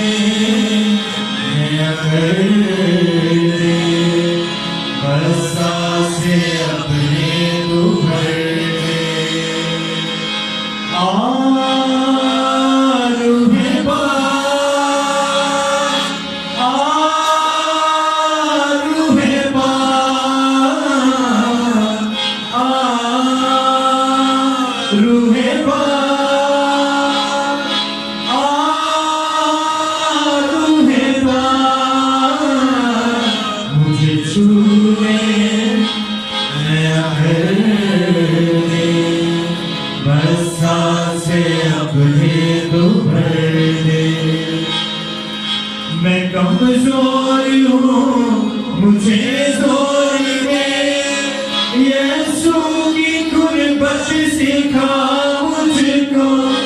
मैं कमजोर हूँ मुझे जोर दे, यीशु की गुरबत सिखा मुझको। दे कुव्वत मुझे और बरकत भी दे आज अपनी दया मुझको। दे कुव्वत मुझे और बरकत भी दे आज अपनी दया मुझको, दे आज अपनी दया मुझको, मुझे छू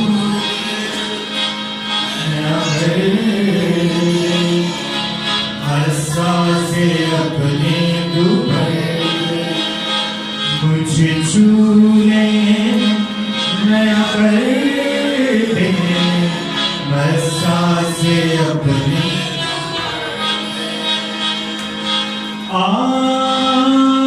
रूहे पाक, रूहे पाक, रूहे पाक, रूहे पाक,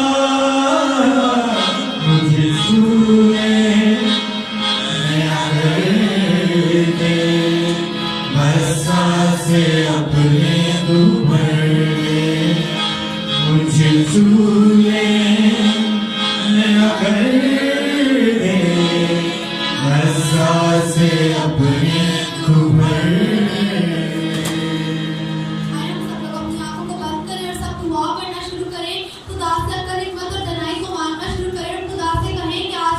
सीखने वाला दिल अता करे, ज़हन अता करे, ताकि हम लाइव तौर पर सीख सकें। आए सब अपनी आवाज़ों को बुलंद कर सब दुआ करना शुरू करें और खुदा के साथ दुआ में मशगूल हो जाएं, ताकि खुदा के नाम को लाइव तौर पर इज्जत और जलाल मिल सके। आए सब दुआ करना शुरू करें। यस हालेलुया, जिंदा चलाए बाप तेरे शुक्रगुजारी करते हैं। ए बाप तेरे पिछले सेशन के लिए तूने हमें बाप को हमारे साथ रहा, हमें सीखने के लिए दिल अता किया, ज़हन अता किया, ताकि हम लाइव तौर पर तेरी बातों को सीख सके।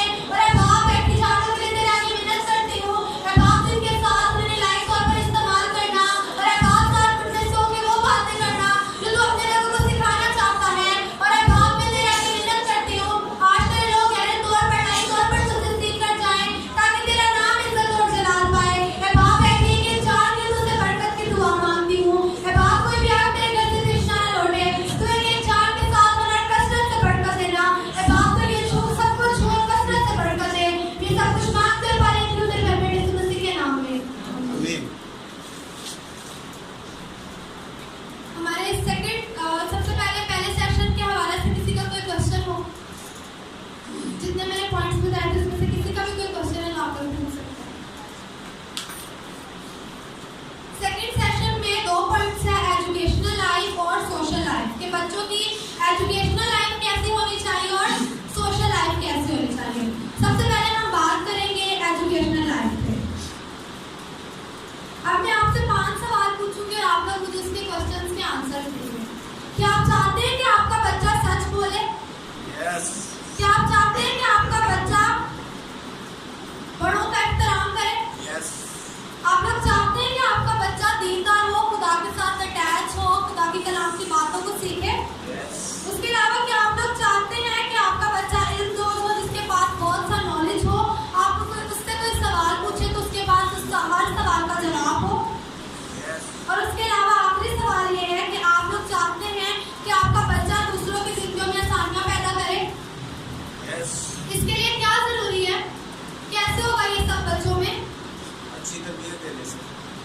हमें ये खुद में चीजें लानी है। सबसे पहले मैंने बताया था कि बच्चा सुनने से नहीं सीखता, हमारे करने से सीखता है। जो हम लोग करते हैं बच्चा वही सीखता है। अगर आप लोग ये चीजें अपने बच्चों को सिखाना चाहते हैं तो उसके लिए जरूरी है कि ये काम पहले खुद बच्चों को करके दिखाएं, ताकि बच्चा जो आप लोग करते हैं उससे सीख सके। उसके बाद है हम दुनिया को बदलना चाहते हैं लेकिन खुद को नहीं बदलते। हम लोग कहते हैं अगर हम लोग खुद को नहीं बदलेंगे तो कोई भी नहीं ठीक होगा। जैसे मैं आपको एक मिसाल देती हूँ कि एक स्टोरी बनी हुई थी, इंटरनेट में मैंने पढ़ी थी कि अब एक प्रिंसिपल ने टीचर को कहा कि बच्चों से आपने 30 रुपये लेने हैं। टीचर ने आपकी क्लास में अनाउंस किया कि आप लोगों ने 40 रुपये लेने। बच्चे ने घर जाके बाप को कहा, मैंने माँ को कहा 60 रुपये लेके जाने। माँ ने बाप को कहा कि बच्चे ने 100 रुपया लेके जाना। ये सारी क्या थी? करप्शन थी। करप्शन कहाँ से शुरू होती है? हमारे घर से। और करप्शन के पैसे किसकी जेब से निकलते हैं? बाप की जेब से। तो हम लोग कहते हैं मुल्क में बहुत ज़्यादा करप्शन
सकते, चार्जर कनेक्ट रहेगा लेकिन चार्जिंग नहीं होगी।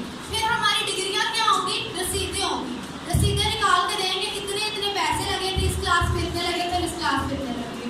तो उसके लिए जरूरी है। और पढ़ा लिखा जाहिल वही इंसान होता है जिसे ये नहीं पता होता कि मैंने पढ़ के करना क्या, या मैंने फ्यूचर में क्या करना है। तो उसके लिए क्या जरूरी है कि आप लोग जब पढ़ रहे हैं तो आपको पता हो कि आपने फ्यूचर में क्या करना है। आप लोग बचपन से बच्चों के जहनों में ये बात डालना शुरू कर दें। एक बात हम बच्चों को कहते हैं नहीं तुमने डॉक्टर बनना है, तुमने ये करना है। अब एक मिसाल मैं आपको देती हूँ, अब कपड़े धोने वाली मशीन है, उसके अंदर अगर मैं बर्तन डाल के दूँ तो वो धुलेंगे नहीं, धुलेंगे, वो टूट जाएंगे। इसी तरह से जो बच्चा जिस काम के लिए बना ही नहीं, हम जब उसे बार बार उसके लिए कर रहे हैं, दबा रहे हैं, तो उसकी जो पहले की शख्सियत होगी वो भी दब जाएगी, और जो वो पहले करने के काबिल होगा उससे भी जाता रहेगा। तो बच्चे जो चाहते हैं उन्हें वही करने दें, वही पढ़ने दें, ताकि वो कल को आपको भी ना ब्लेम कर सके कि आपने ये सब्जेक्ट रखा। जो बच्चा इजीली कर सकते थे वो कर। उसके बाद है एक किसी तरह मैं एक और आपको मिसाल देती हूँ बल्ब की। जैसे पुराने जमाने में अभी भी है 100 वॉट के बल्ब होते हैं, उनके अंदर एक फ्यूज लगा होता है। बल्ब का क्या काम होता है, रोशनी देना। अगर उसका फ्यूज जल जाए तो क्या वो रोशनी दे सकता है, नहीं दे सकता। तो जब हम कोई एम बनाते हैं हमने ये काम करना है, तो वो किसका काम करता है, फ्यूज का। जब हम लोगों को पता होगा कि हमने फ्यूचर में ये काम करना है तभी हम दूसरों को रोशनी दे सकेंगे, वरना बेकार है। उस बल्ब की तरह जिसका फ्यूज जल चुका है या उड़ चुका है। उसके अलावा है, अब देखिए हम लोग अगर हमने काफी मील दूर जाना है तो उसके लिए क्या करना है, पहला कदम उठाना है। अगर कहते हैं ना कतरे कतरे से दरिया बढ़ता है, थोड़ा थोड़ा करें, ज्यादा खुद ब खुद होता जाए, ठीक है। तो आप लोग आहिस्ता आहिस्ता सीखना शुरू करें ताकि आप आगे जाके कामयाब हो सकें। उसके बाद है एक चीज कहते हैं, अच्छा पढ़ ले वरना नौकरी नहीं अच्छी मिलती। जब हम नौकरी करके पढ़ेंगे तो फिर क्या पैदा होंगे, नौकर। फिर हम क्या कहते हैं, हाँ नौकर है, किसके नौकर है। फिर पढ़ा लिखा बंदा नौकरी करता है। अगर आप लोग कुछ सीखने के लिए, अपने अंदर काबिलियत पैदा करने के लिए तो पढ़ते हैं या सीखते हैं कुछ, तो ही आप कामयाब होंगे। उसके बाद है, अब एक सवाल पूछा जाता है आप क्या कर सकते हैं। ज्यादातर जवाब आता है कि बोरी उठा के छत पे रखाऊंगा या कुत्ता खुला हुआ से बांध दूंगा। हम लोग सिर्फ इन कामों के लिए बस होते हैं, हम लोग कुछ और नहीं कर सकते। हम लोग, आप लोगों के लिए ऐसा होना चाहिए जैसे मुझे होता है कि मुझसे कोई क्वेश्चन पूछे तो ऐसा कुछ सवाल ना जिसका मेरे पास जवाब था। आप लोगों के पास इतना नॉलेज हो कि जब आपका बच्चा आपसे कोई सवाल पूछे तो आप उसका जवाब दे सके। जब हम बच्चे को कहते हैं ना ये सवाल नहीं ठीक, चुप कर दो, इसका मुझे जवाब नहीं आता, तो जब बच्चा खुद जवाब तलाश करता है ना, जब छोटे बच्चे होते हैं ना, इनमें ये चीज़ होती है कि ये हर चीज़ की तलाश करते हैं, ये होता है कि ये चीज़ रह गई उसको हम तलाश करें। तो जब बच्चा खुद जवाब ढूंढता है तो फिर बच्चा क्या हो जाता है, खराब हो जाता है। फिर हमें नहीं पता होता किस किस्म का जवाब मिले उस सवाल का। तो जब बच्चे आपसे कोई सवाल पूछते हैं आप उसका जवाब लाजमी दें, किसी भी तरीके से दें, लेकिन सवाल का जवाब लाजमी दें। आपको पता है ना, आप जब बच्चों की बात ना सुन रहे हो या आपसे बार बार पूछ रहे हो तो वो जिद करते जाते हैं जब तक आप लोग बताते रहेंगे। तो आप लोग इस तरह क्या करें कि उन्हें उनके हर सवाल का जवाब दिया करें, किसी भी तरह दे लेकिन जवाब जरूर दिया करें। उसके बाद है कि हम लोग पासपोर्ट बनाते घूमते रहते हैं कि हमें वीज़ा लगा दे, घूमने बाहर जाना है। लेकिन एक चीज़ है, आप लोग इतना काबिल बन के दिखाएं कि आपको वीज़े की जरूरत ना पड़े, वो आपको खुद वीज़ा लगाते हैं। आप लोग ऐसी शख्सियत बने। आप जो बिल गेट्स है, दुनिया का सबसे अमीर तरीन शख्स, उसकी मैं आपको पिक्चर दिखाती हूँ। तो उसने दुनिया में से जो वो माइक्रोसॉफ्ट इंजीनियर है, उसने पूरी दुनिया में से जो सबसे ज़हीन लोग थे माइक्रोसॉफ्ट में, पूरी दुनिया में से उसने अपने मुल्क में बुला लिया, उसकी इंडस्ट्री में वो लोग काम कर रहे हैं। तो आप देखें कि उन्हें तो ज़रूरत नहीं पड़ी ना वीज़ा लगवाने की, खुद ब खुद उनका वीज़ा लगा उन्हें लेके। आप खुद ऐसी काबिलियत करें, ऐसी अपनी काबिलियत बनाएं, ऐसी शख्सियत करें कि आपको वीज़े की जरूरत ना पड़े, लोग आके आपको ऑफर करें किसी भी काम को। मैंने सिर्फ वीज़ा की मिसाल दी। उसके अलावा हमारे मुल्क में 10 करोड़ यूथ है, बाकी 20 करोड़ आवाम है, 10 करोड़ जो है बच्चे हैं, बड़े बूढ़े और खवातीन मिला के, लेकिन जो 10 करोड़ है वो यूथ है। ये एक जो सोना होता है ना उसकी वैल्यू रखती है। आपको पता है जो जवान होते हैं वो बहुत कुछ कर सकते हैं, लेकिन हमारे ज़्यादातर जो यंग बच्चे हैं, यूथ है, वो खराब है। आप लोग इस चर्च में देखें कि कोई लड़कों में से यूथ नहीं है, सिर्फ यहाँ पे लड़कियों की यूथ है। हम लोग यूथ को नहीं सिखाते, मतलब हम बच्चों को छोटे होते नहीं सिखाते, तो वो कभी भी यूथ जो बड़ी होती है, जवान होते हैं बच्चे, तो वो अच्छे रास्ते पे नहीं चलते।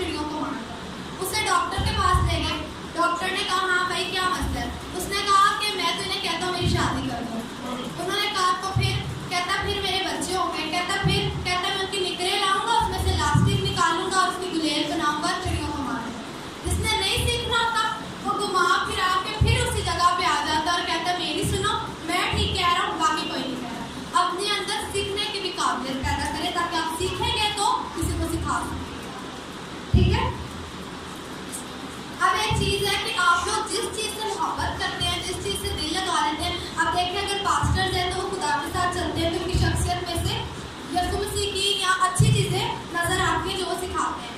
बच्चा जिस चीज़ से मोहब्बत करता है बिल्कुल वैसा बनता जाता है। ठीक है, किसी अच्छे से दोस्ती करेगा तो अच्छी खूबियाँ आएंगी, बुरे से करेगा बुरी आएंगी, खुदा के साथ चलेगा तो कैसी खूबियाँ आएंगी, अच्छी आएंगी, रूहानी खूबियाँ। उसके बाद है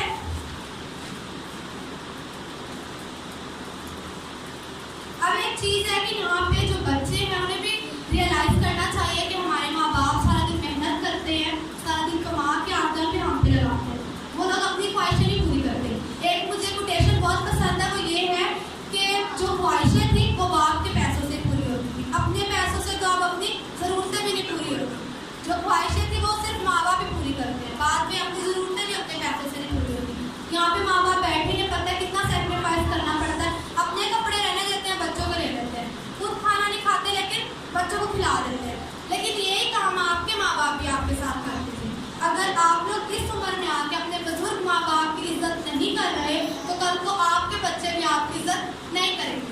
जैसे मैंने पहले कहा कि बच्चा देख के सीखता है।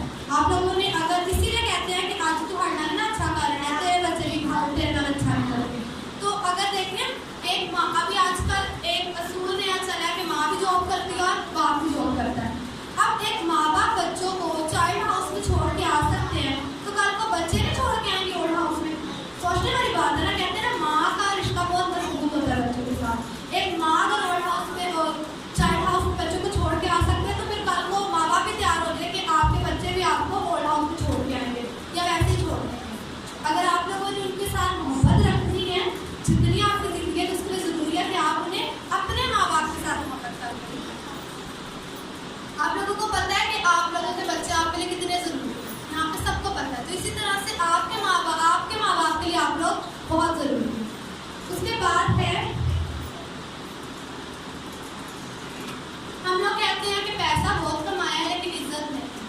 आप लोग इज्जत पर कमाएं तो पैसा खुद ब खुद आपके पास आएगा। आप लोग इज्जतदार बनते हैं। जैसे मैंने पिछली दफ़ा बताया था कि मेरा भाई रास्ते में किसी को सलाम नहीं करने देता, वो कहता है जा रहे हैं तो सीधा सीधा जाके किसी को सलाम नहीं करते।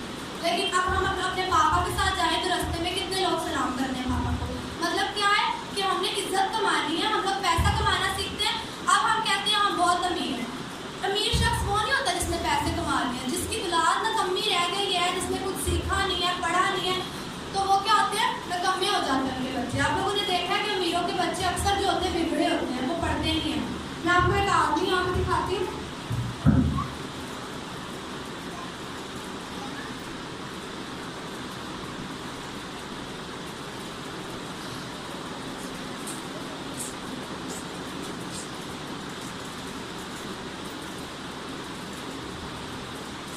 इनका नाम है लबा मसीह। ये जो है ये क्रिश्चियन थे और ये पहले जज बने पूरे पाकिस्तान में और इनके बाप मिस्त्री थे।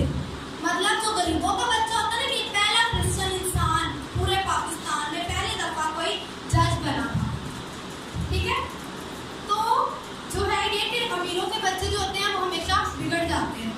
तो आप लोगों के लिए ज़रूरी है कि आप लोग अपने बच्चों को सिखाएं और बताएं।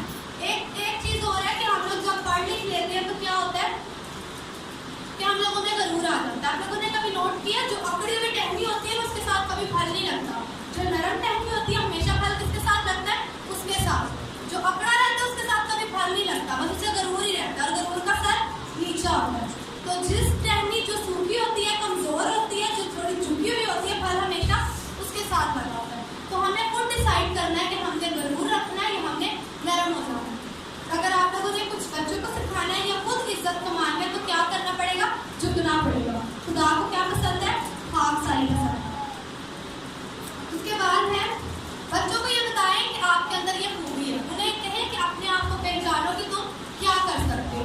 बस हर बच्चे के अंदर, बल्कि हर इंसान के अंदर कोई ना कोई खामी भी होती है और कोई ना कोई खूबी भी होती है। कोई पढ़ने में अच्छा होता है, कोई कहते हैं कपड़े बड़े अच्छे सिलाई कर लेता है, कोई मेकअप का काम बहुत अच्छा कर लेता है। हर किसी में खुदा ने कोई ना कोई सलाहियत रखी होती है। सिर्फ हमें पहचानने की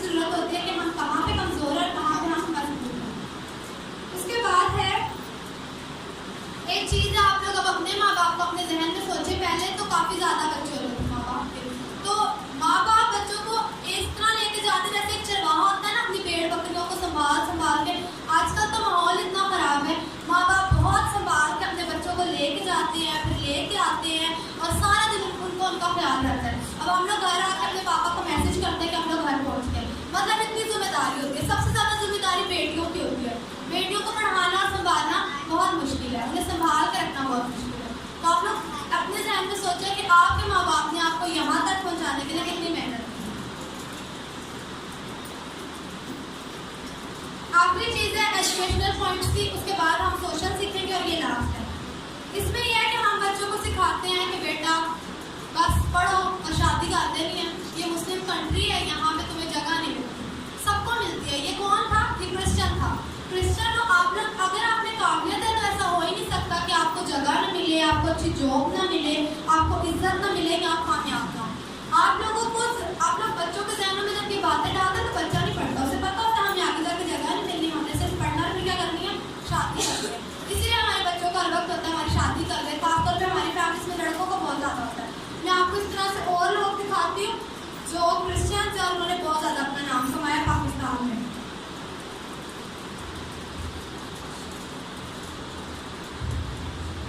ये जो है ये भी क्रिश्चियन थे और ये ह्यूमन राइट्स के कैप्टन थे और इन्होंने काफ़ी साल मिलकर पाकिस्तान में खिदमत सरअंजाम दी। ह्यूमन राइट्स के वो होते हैं कि जो इंसानों के राइट्स के लिए आगे बढ़ते हैं, आगे होते हैं। तो ये उन सबके कैप्टन थे, ये क्रिश्चियन थे। इसके अलावा ये बिल गेट्स हैं, ये जो है दुनिया के सबसे अमीर तरीन शख्स है और ये कौन है? क्रिश्चियन है, ठीक है। उसके बाद एक और है, ये भी क्रिश्चियन है, इनका नाम दीना है और ये टीचर, इन्होंने 55 ईयर्स जो है पाकिस्तान को सर्व किया था पढ़ा के, और ये बहुत इनका नाम है पाकिस्तान में। ये बहुत अच्छी एक टीचर थी, बहुत अच्छी एक लीडर भी थी। और ये सब कौन थे? क्रिश्चियंस थे। अगर आपके बच्चे में काबिलियत है तो कोई मुस्लिम हो या कोई भी हो, आपके बच्चों को रोक नहीं सकता कि आप आगे ना बढ़ें। तो आप लोग अपने बच्चों के ज़हनों में ये बातें ना डाला करें कि ये मुस्लिम कंट्री आपको आगे नहीं आने देगी। सबको आगे आने देते हैं, सिर्फ आपको मेहनत की ज़रूरत है, आप में काबिलियत होनी चाहिए। एक बात है कि नलायक जो है, गरीब होना जो है वो प्रॉब्लम नहीं है, नलायक और हट हराम होना प्रॉब्लम है। अगर आप लोग गरीब है ना, मेहनत करने वाले हैं, तो मेहनत करके अच्छे आप लोग अपना रिहाइश कर सकते हैं, अच्छा आप लोग अमीर हो सकते हैं। लेकिन अगर आप लोग नलायक या हट हराम है तो फिर जो आपके पास होता है वो भी ले लिया जाता है। कलाम की एक आयत है ना कि जिसके पास है उसे दिया जाएगा, जिसके पास नहीं है उससे वो भी ले लिया जाएगा जिसके पास है। तो हमें क्या मेहनत वाला, आप मेहनत करेंगे तो आपके बच्चे भी मेहनत करेंगे। और लाइक बच्चा वो होता है जिसके अंदर सोशल भी, मतलब खेल कूद में भी अच्छा। अब जो बच्चा पढ़ता रहता कहते पढ़ता बड़े नंबर नहीं आते। जो बच्चा हर वक्त पढ़ता रहता है वो लाइक नहीं होता। लाइक बच्चा वो होता है जो दूसरी एक्टिविटीज में भी अच्छा और पढ़ाई में भी अच्छा हो, दोनों चीज़ों से मिलकर लाइक बच्चा बनता है। बच्चा, आपको ये ज़रूरी है कि बच्चे को जब पढ़ रहा है उसके बाद से थोड़ा सा रेस्ट का टाइम दिया जाए, खेलने कूदने का टाइम दिया जाए। पेपर्स में कंप्यूटर बंद कर देते हैं, लैपटॉप बंद कर देते हैं, ये सब चीज़ें बंद कर देते हैं। लेकिन फिर जब बच्चा पढ़ता रहता है फिर उसके नंबर इसीलिए खराब आते हैं, तो उसको बीच में थोड़ी सी ब्रेक की ज़रूरत होती है। उसके बाद आगे है सोशल पॉइंट्स।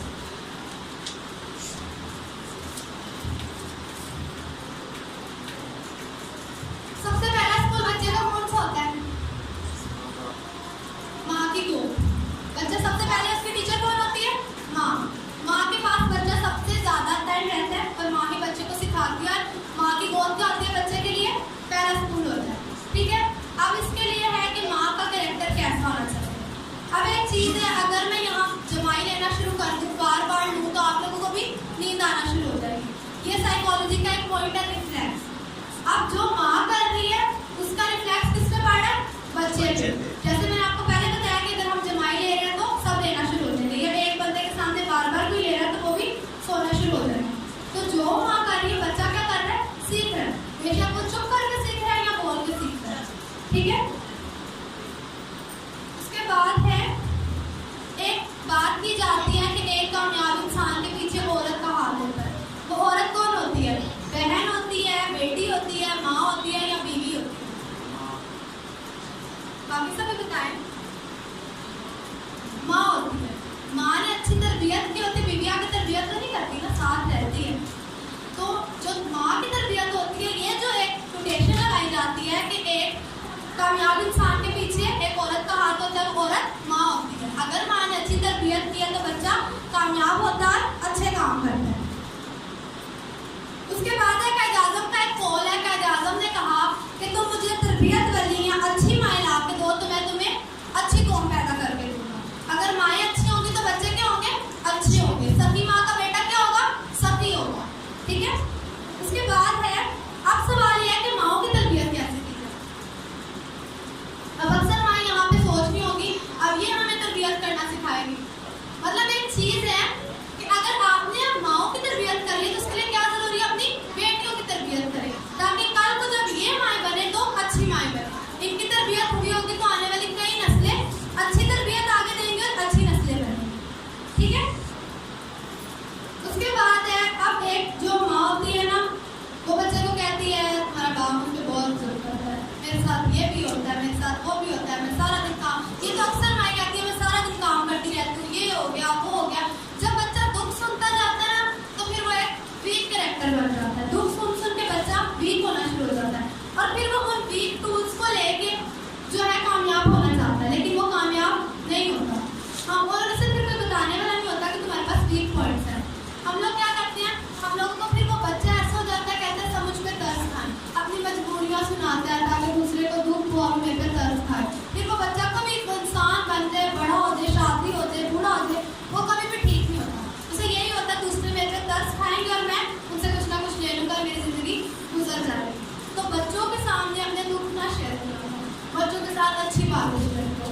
तुम्हारा बाप ये करता है, वो करता है, ये सब कुछ हम माएँ सारा दिन बच्चों को सिखा रही हैं। ठीक है। उसके बाद है,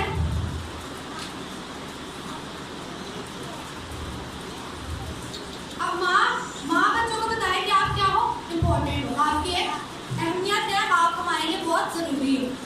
अब माएँ खुद तैयारी होती है, अल्लाह करके मारते हैं, ऐसे तैयारी होती है ना, तो बच्चा क्या समझता है? अगर माँ ही बदुआ दे रही है तो आप खुद सोचे कि फिर बच्चा क्या सोचेगा। जो बच्चा होता है ना वो हर वक्त ऑब्जर्व कर रहा होता है, हर किसी को देख रहा होता है, कोई क्या कह रहा है, कोई क्या कर रहा है, वो सब कुछ देख रहा होता है। फिर कल को वो आपको करके भी दिखाता है।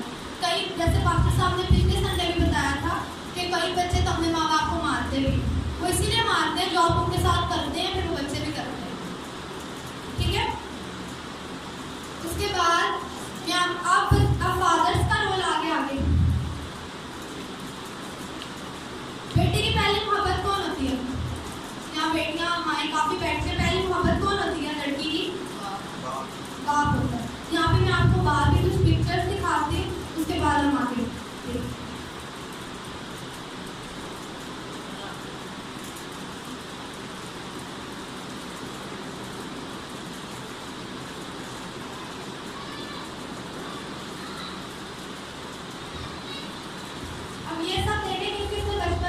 कौन कौन से बच्चे भी करते हैं। ये क्या आप देख रहे हैं, एक बाप देख रहा है, उसकी शर्ट के ऊपर एक ड्राइंग बनी हुई है रोड पे, बच्चे उसके ऊपर क्या कर रहे हैं? गाड़ियाँ चला रहे हैं। मतलब मैं यहाँ छोटे बच्चों को बता रही हूँ कि आपका बाप आपके लिए कितना सेक्रीफाइस करता है और क्या कुछ आपके लिए करना पड़ता है। यही जो है, यही बाप जो होते हैं भाई की कितनी इज्जत होती है, कितने लोग सर उस्ताद कहते हैं, लेकिन वही बाप आके अपने बच्चों से हार जाता है। अक्सर आपने देखा आपके पापा आपके साथ कोई भी गेम खेलते हुए, लूडो खेल रहे हैं तो खुद हार जाकर आपको क्या करते हैं? जिता देते हैं। बाप क्या होता है? हमेशा बच्चों को अपने आप को मार के बच्चों को जिता देते हैं। ठीक है। उसके बाद आगे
बाद है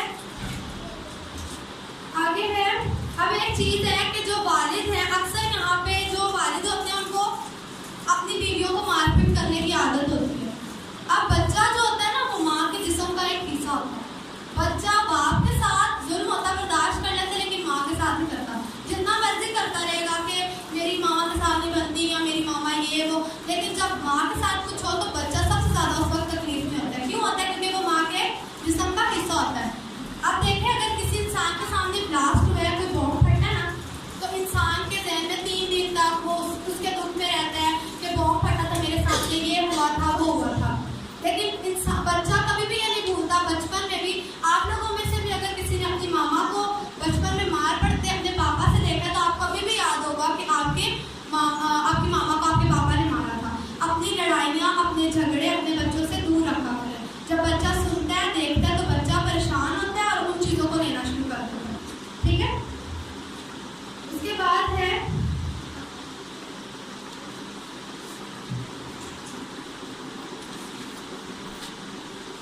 अब जो अमीर घराने के लोग होते हैं या एजुकेटेड लोग होते हैं, पढ़े लिखे लोग, वो बच्चा पैदा करने से पहले क्या लेते हैं? प्रॉपर ट्रेनिंग लेते हैं कि बच्चों को कैसे संभालना है, कैसे उनकी तरबियत करना है। लेकिन हम लोग नहीं करते।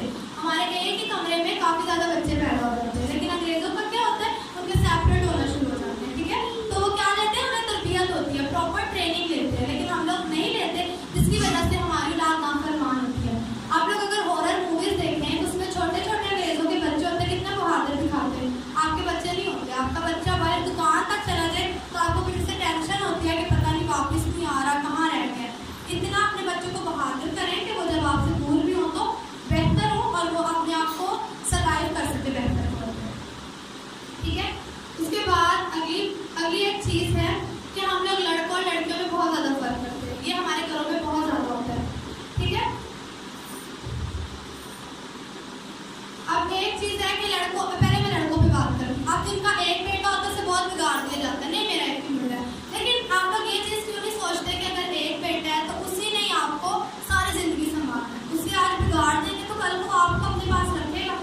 अब यहाँ पे एक बच्चा आता है मेरे पास संडे स्कूल में, आज वो नहीं आया, तो वो बच्चा अपने पापा के मुँह पे थप्पड़ मार होता है, मामा के मुँह पे, अपनी दादों के मुँह पे। बताएं ये कल को बच्चा किस तरह का होगा? और वो एक उनका बेटा है, उन्होंने उसे बिगाड़ के रखा है। तो इसमें खुशी की बात नहीं, अफसोस की बात है। और याद रखें वो बच्चा कभी भी कल को माँ बाप को अपने साथ रखेगा, ना उनकी इज्जत करेगा, जो बच्चा आज इस तरह का है। ठीक है, और एक और चीज़ हम लड़कों को सिखाते हैं, तुम नहीं रोना, तुम लड़के हो, लड़के नहीं रोते। अब आदमी अकेला भी बैठा हो तब भी नहीं रोता, आंसू आ रहे होते कहते नहीं मैं आदमी हूँ, मैं जेंट्स हूँ, मैंने रोना नहीं है। तो 70% जो है ना, और 30% औरतें हार्ट अटैक से मरती हैं और 70% मर्द मरते हैं। क्यों मरते हैं? क्योंकि वो अपने दुख को नहीं बाहर निकालते, अंदर ही अंदर कुड़ते रहते हैं, दुखों को लेते रहते, रोते नहीं, आंसू नहीं बहाते। आपको पता है जब हम लोग रोए तो दिल हल्का हो जाता है, कहते हैं रोने से दिल हल्का हो गया। लड़के नहीं रोते, वो अंदर ही अंदर बातों को रखते जाते फिर एंड में क्या होता है, एक दफा हार्ट अटैक होता है। उसके बाद आगे है, अब जो है बेटी को क्या कहा जाता है? रहमत।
ये जाहिर करती है।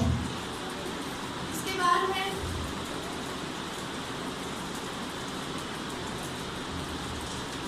अब देखें, अब लड़की जो होती है वो एक डिब्बे की तरह होती है, ट्रेन के एक डिब्बे की तरह। जैसे आप देखते हैं कि एक डिब्बा, अब वो बेटी आई है बाप के घर में, उसके बाद उसने कहाँ जाना है, शौहर के घर में, ठीक है। उसके बाद उसने आगे बेटे के हाथ में आ जाना होता है कि अब माँ रहेगी या बेटा से संभालना है। औरत को कोई अपना घर नहीं होता, उसने आना होता है, फिर आते आते आहिस्ता आहिस्ता हर कोई उसके ऊपर हुक्मरान रहता है, जिम्मेदारी।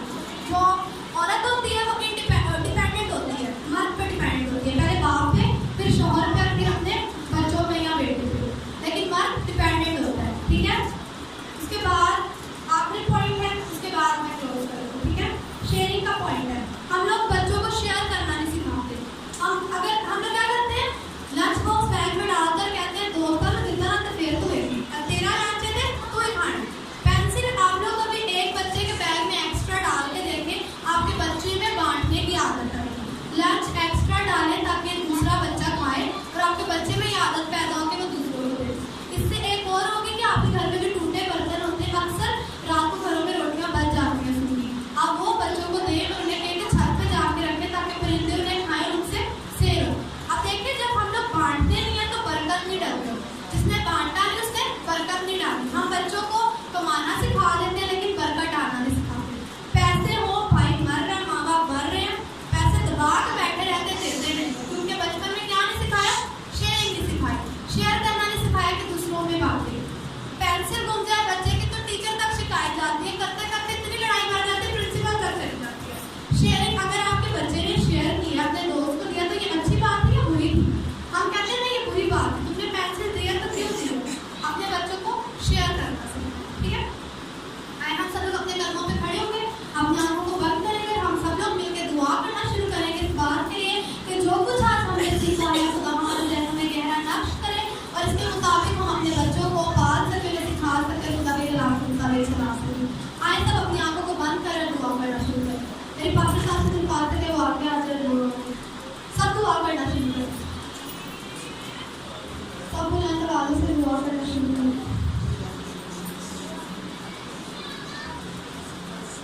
आगे सभी दुआ करेंगे, खुदा की शुक्रगुजारी करते हैं, उसके नाम को जलाल देते हैं। हमारा खुदा तरतीब का खुदा है और खुदा उनका कलाम में सिखाता है। हमने बेहतर तौर पर इन सारी बातों को सीखा है कि किस तरह हम अपने बच्चों की तरबियत कर सकते हैं, किस तरह उन्हें हम उसी पे ढाल सकते हैं, यीशु की इबादत बना सकते हैं और उनको एक अच्छे इंसान बना सकते हैं। आइए दुआ करें और कि खुदा हमारे नबी खूबियां पैदा कर और अपना जलाल जाहिर कर। आसमानी बाप, हम इस नाम में तेरी शुक्रगुजारी करते हैं, तेरे नाम को जलाल देते हैं कि जो भला है, वफादार है, जिंदा खुदा है। हम तेरी सिताइश करते हैं खुदा, इस बाप और बेटी चीज के लिए तेरा शुक्र हो। खुदा बाप तेरा शुक्र अदा करते हैं दोनों सेशन के जिस पर तूने अपने हाथ को बढ़ाए रखा और तूने ब्लेस किया। खुदा मृत्यु को छुआ, तेरा शुक्र करता हूँ। तूने अपनी बंदी को इस्तेमाल किया, उसके लिए भी तेरी शुक्रगुजारी करते हैं। जितनी जिंदगियां यहाँ पर आई हैं, एक जिंदगी पर हम यीशु के पाप लहू को चाहते हैं, एक जिंदगी पर बरकत चाहते हैं और दुआ करते हैं इन्हें अपने भरने का भारी फसल दे ताकि अपने बच्चों की अच्छी तरबियत करें और सारा जलाल तेरे नाम को मिले। खुदा जो नहीं आए उन्हें छू खुदा, ताकि उनके अंदर रिवाइवल आए, बेदारी आए, ताबेदारी, वफादारी आए, ताकि लोग तेरे हजूर में आकर तेरी शुक्रगुजारी करें और तेरे नाम को जलाल दे सके। हम सारे सेमिनार के लिए तेरी शुक्रगुजारी करते और सारा जलाल तुझे देते। यीशु के पाक और जिंदा से इसने हमें सिखाया, जो आसमान पर है, तेरा नाम पाक होना चाहिए, तेरी बादशाही जाए, तेरे मस्जिद के साथ तू बेटी है, सही पर हो हमारे सजूर राजा करते और सामने का जवाब करते तो तुम्हारा जवाब कर हमें समझ डाल और तुम्हारे सच्चा बादशाह को तो जलाल हमेशा हमारे खुदा यीशु का फजल, खुदा बाप की मोहब्बत, बाप की रिफाकत और शफकत और रहमत के साथ दुनिया भर को मसीह के साथ आपसे रिश्ता करें। आपने अभी तक हमारा चैनल सब्सक्राइब नहीं किया तो अभी सब्सक्राइब करें और बेल आइकॉन को क्लिक करके हमारी लेटेस्ट वीडियोस के बारे में अपडेट जानें।